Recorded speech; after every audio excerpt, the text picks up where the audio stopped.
and you're looking at life in prison. He's basically a good kid. He doesn't get into trouble. All right, so you're just procreating. Yes, ma'am. Now you understand where babies come from? Yes, ma'am. All right, and how often were you using marijuana? I say twice a week. Nobody uses marijuana twice a week. Find you guilty, sentence you up to life in prison and up to a $10,000 fine. This defendant enters a courtroom facing the possibility of a life sentence of burglary, yet his demeanor tells a very different story. There's a noticeable confidence, even a smake, as if the gravity of the situation hasn't fully set in. What's particularly striking is a contrast in behavior. In front of the judge, he presents himself as respectful and composed, but outside of the courtroom, reports suggest a far more dismissive attitude, mocking the process and acting as though the rules simply don't apply to him.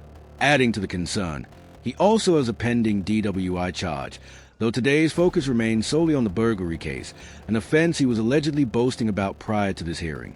It raises an important question about accountability and sincerity. Why do some individuals only appear remorseful when consequences become immediate? And on a lighter note, curious to hear your thoughts on the attorney's outfit in this case. Does it meet courtroom standards, or does it seem out of place? Let's take a closer look at how this unfolds. Hello. How are you doing? Oh, I'm doing fine. How are you doing? Doing well. And are you Mr. Yarborough? Yes, ma'am.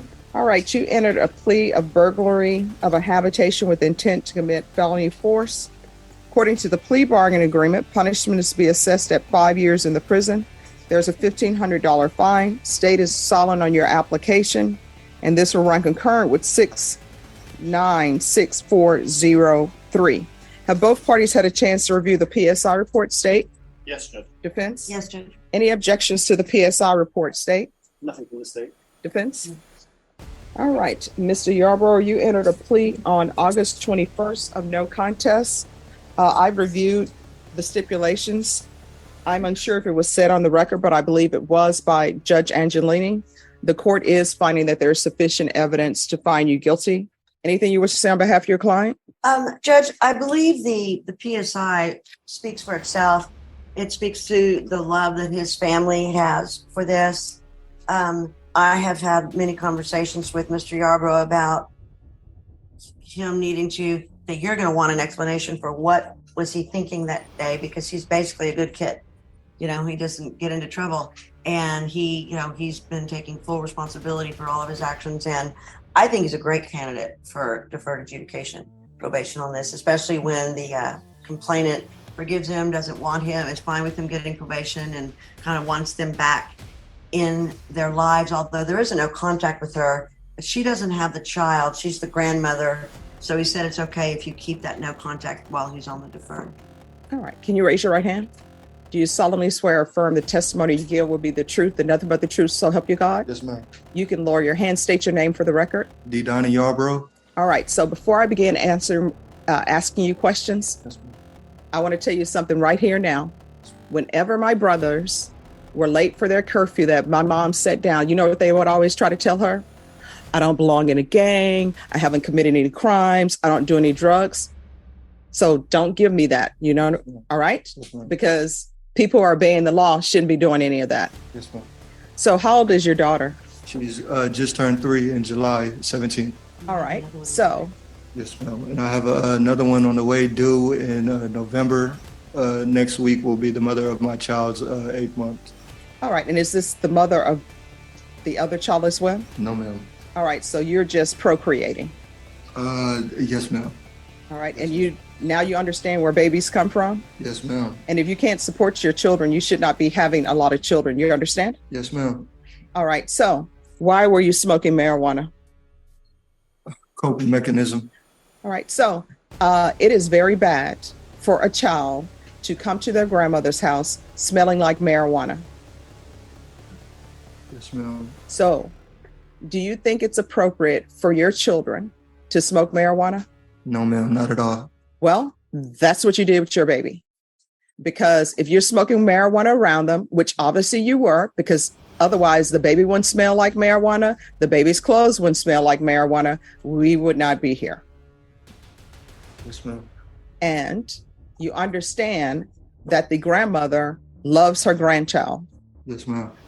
and wants what's best for her grandchild.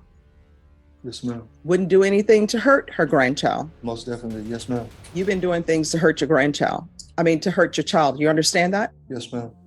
So, are you diagnosed mentally with anything? ADHD, but that's all. That's no excuse. No. No, there is not. Yes, You should ma'am. not be using marijuana. And Yes, the ma'am. court is not going to allow you to use marijuana in this court while you're on probation. It is illegal in Texas to use marijuana. Yes, ma'am. If I grant your application for deferred adjudication, and if you use marijuana while you're on probation, guess what? A motion to revoke is going to be filed, and you're looking at life in prison. Yes, So ma'am. it's up to you to decide whether potentially going to prison for life is worth that. You understand? Yes, ma'am. I know some viewers feel that my perspective can be overly critical at times, but situations like this make it difficult to ignore the facts. This individual was caught committing burglary, and the prosecution is seeking a 5-year sentence. Yet while awaiting sentencing, instead of exercising caution, he chooses to engage in behavior that directly undermines his position, specifically using illegal substances. At a moment when everything is on the line, there is one expectation: avoid further trouble. And yet, even that basic standard wasn't met. This pattern of behavior often reflects a deeper issue. Some individuals don't fully grasp the seriousness of their circumstances until they are directly confronted with real consequences. Suddenly, when standing before the court, the tone shifts: respectful language, compliance, and politeness. But the question remains, does it outweigh prior actions? It becomes increasingly difficult to feel sympathy when there's clear evidence that the situation was never taken seriously to begin with. So what do you think? If this pattern continues, should the consequences escalate significantly? Or is this simply a case of poor judgment and immaturity? So are you employed? I will be as soon as I get out. That's no problem. Have you been employed before? Yes, ma'am. Doing what? Warehouse and construction, manual labor, irrigation, road work, Amazon warehouse. All right. And how old are you? I just turned 26 in July. All right. And how far did you go in school? I have my high school diploma and I have my associates in St. Philip's College. And what? Art. And what are you planning on doing with this art degree? I really want to own my own business, but there's steps to that. I still have to pick up the knowledge, but Okay. more is to So come. how does and I think art is great. One of my brothers was great in art and still is great in art. But how does you going to get your art degree translate into I want to own my own business? Is your art going to be connected to that? Yes, ma'am. Starting cartoons, drawing magazines, trying to get it in the newspaper. So what Things like steps that. are you going to take to do that? Owning my own name, business logo, business account. Okay. Still learning and picking up the knowledge to do so. All right. And how often were you using marijuana? I say twice a week. Nobody uses marijuana twice a week. I get drug tested at my job, so You figured out when you could get a negative test? yes, ma'am. Okay. And have you used anything other than marijuana? Alcohol, but that's occasionally birthdays, holidays, Thanksgiving. While you're on Christmas. probation, you're not allowed to drink alcohol. You understand? Yes, ma'am. Yes, ma'am. All right. This is what the court will do. Court will sentence you to 10 years, deferred adjudication. I'm going to request parenting classes. And you're very lucky that the grandmother didn't want you to go to prison. So we're going to do parenting classes, 200 hours of community service restitution. If he enrolls or obtains a business certificate so you can better yourself and completes the parenting classes, the community service hours will be deemed satisfied. So to satisfy those 200 hours of community service restitution, you can go out and do community service hours, or either you can better yourself. And bettering yourself would mean you take parenting classes and you get a certificate or something that shows me you're taking steps to accomplish in life what you want to accomplish. Yes, ma'am. When's the last time you used marijuana? 5 months ago. All right, so he should be clean. So when he's released, we're going to do a UA. If for some reason when he's released, It's positive for marijuana, start testing for levels. And Judge, to let you know, he's set on the DWI tomorrow. I'm not his lawyer on that, but it's a JSAT, so he won't get out today. It'll have to wait till tomorrow. Okay. Mr. Yarborough, is there anything else you need from the court to be successful? No, ma'am. All right, good luck to you. We can go off the record from here on out. Everything you do, there are two questions you should ask yourself. One, is the decision I'm about to make and what I'm about to do, could it potentially result in me going to prison for life? If the answer is yes, don't do it. If the answer is, it could, maybe it couldn't, don't do it. That whole thing that you're doing with your job where you know when they're testing you, so you're saying, well, I use marijuana on this day, not on this day, so I can get a negative test. Don't do that here, because it may not catch you the first time, but ultimately it's going to catch you. And then you know what's going to end up happening? Warrant's going to be issued for your arrest. You're either going to make bond or you're not. If you don't make bond, you're going to be at the jail. You're going to be brought over in orange. You understand? Yes, ma'am. And just as a side note, how tall are you? I'm 6'6". Okay. All right. Yes, ma'am. Thank you. All right. Thank you. 7 months later, he finds himself back in court, and that alone raises serious concerns. Facing such severe potential consequences, one would expect a drastic change in behavior. Instead, additional charges emerge, including another DWI, on top of the prior one in the burglary case. What complicates matters further is the earlier revelation that he had been openly bragging about the burglary before even appearing in court. That detail makes it harder to determine whether any current display of respect is genuine or simply strategic. To be fair, there are elements that may suggest effort toward improvement. He speaks respectfully and mentioned plans involving a business venture. However, when viewed alongside his actions, a different pattern emerges. Compliance only when under scrutiny, followed by poor decisions once that pressure fades. The judge appears to be weighing these factors carefully, possibly offering the benefit of the doubt. But the critical question is whether that benefit has been earned. And to revisit the earlier point, regarding courtroom presentation, there's still some debate about whether the attorney's attire aligns with professional expectations. It's an interesting side note in an otherwise serious proceeding. Are you Mr. Yarborough? Yes, ma'am. Did you review the document entitled Motion to Enter Adjudication of Guilt and Revoke Community Supervision with your attorney, and did you understand it? Yes, ma'am. And are you the same Didini Yarborough who's placed on deferred adjudication in 2022 CR 8978 for the offense of burglary of a habitation with intent to commit a felony on September 28, 2023 for a period of 10 years? Is that you? Yes, ma'am. State.